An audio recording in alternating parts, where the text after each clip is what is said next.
Hello mga kapechay! Grabe, how I missed mag-vlog, no? Especially ngayon, April to May, up until late June ay panahon po ng jade. No? So sa panahon na to, marami po akong dumadating na stocks ng jade, maraming mga stores sa China, mga nag-o-open para mag-sell ng jade, no? Ang jade, although all year round siya na available, nabulol pa. May R at L kasi. May season po na talagang mura siya at the same time magaganda yung dumadating. Kaya ngayon po ay tingnan ninyo at pakapakinggan ang aking explanation regarding sa importansya at mga pagkakaiba-iba ng jade.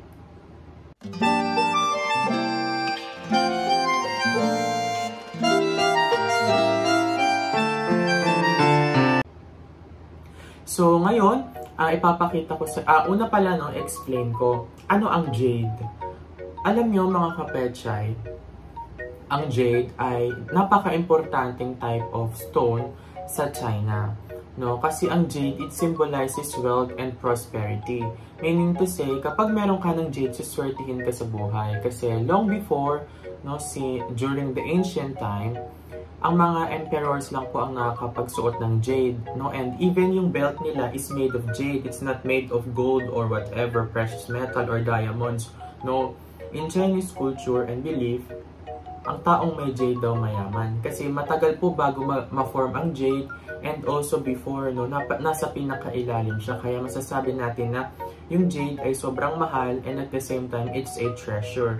And ayun, napansin nila na whenever you have jade, maski a piece of jade or a bowl of jade or you have nagsusuot ako ng jade bangle, suswertihin ka kasi siya po ay nag-a-attract ng prosperity and wealth to come to us, no? Alam nyo, ang jade also is a protector.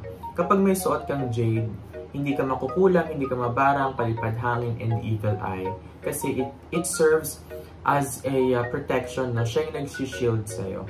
And at the same time, ang jade po ay nagbibigay sa atin ng calmness kasi po yung jade ay source of strength as well as proper blood circulation. Kaya ako I wear it especially ngayong summer season, kasi po kapag tayo po ay sobrang mainit ng katawan, magsuot ka ng jade, unti-unti po yung temperature natin will go back to normal. And well, takot naman tayo na ma-heat stroke or mag-muscle cramps, kaya ako I wear. Actually, I also have yung type ng jade na bracelet kasi yung iba baka ayaw ng bangle, na gusto nila yung bracelet. I also have one.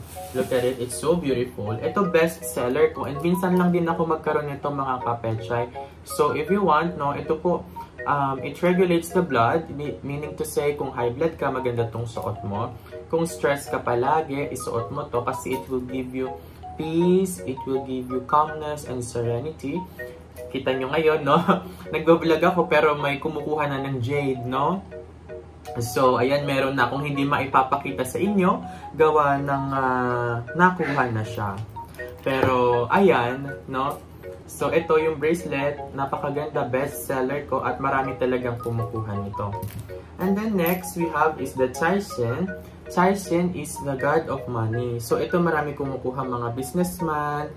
Caixin kasi helps you to have a good sales.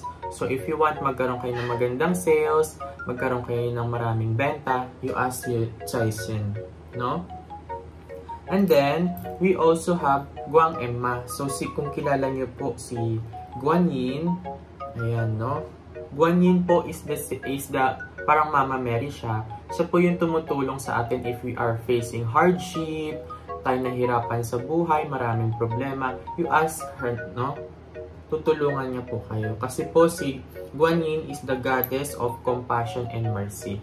Meaning to say, kapag nahirapan tayo sa life, kapag marami tayong pinagdadaanan, just ask her intercession. Just ask her. She will be right at your side. Sabihin nyo lang Guanxi, yung pusa. Nandiyan na siya sa tabi nyo and then you wish. She will help you. And then we have, of course, hindi pwedeng mawala, ang patron saint ng 88 lucky items na si Santiago Quancong. So, ito po si Santiago Quancong. Yan sa mga negosyante, for protection, for wealth, for pera, lahat siya na po. You ask yung protection niya, ask for his blessing. Kasi po, si Santiago Kwan-Kong, siya rin po ay God of money and God of wealth. So, if you need money, lalo sa negosyo ninyo mahina, marami kayong competitor, ask his help, he will help you.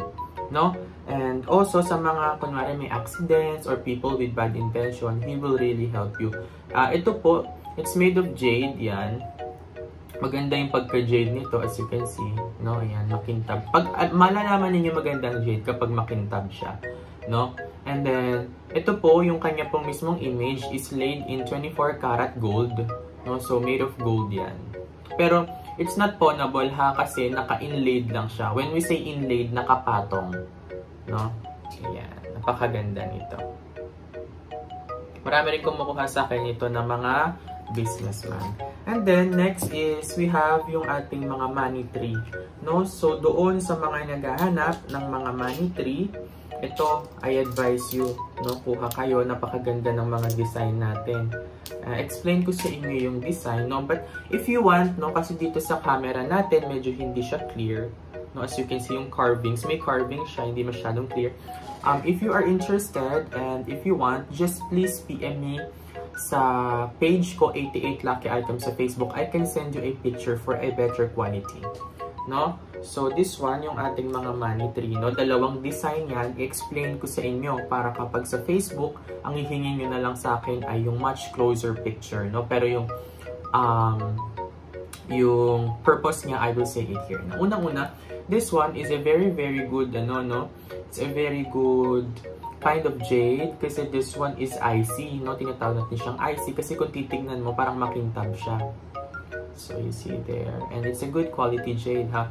This one is, it has a money tree, it has pagoda, it has mountain, it has the sun. No, this one is for a good business, for problems, no? Kasi meron siyang nagko-cross na ox, ibig sabihin yung mga hardships mo sa buhay, you'll always pass through it and magiging smooth yung life mo.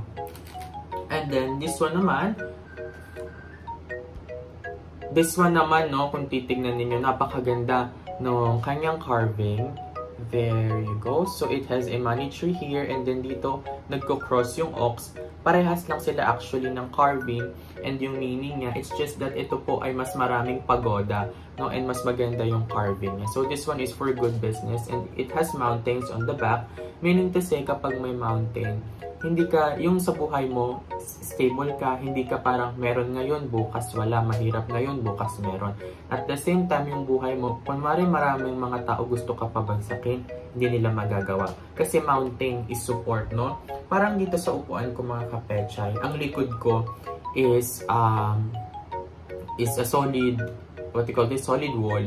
Parang yan yung nagre-represent ng mountain ko. Kaya kung titignan ninyo, parang dignified yung look ko. So, yun ang purpose ng mga jade natin. So, if you are interested, kindly please, no, I'll send a message on my Facebook page, 88 Lucky Items. Once again, I am Seth Go, and this has been your 88 Lucky Items. Maraming salamat po. Shishemi. Bye-bye mga kapechay!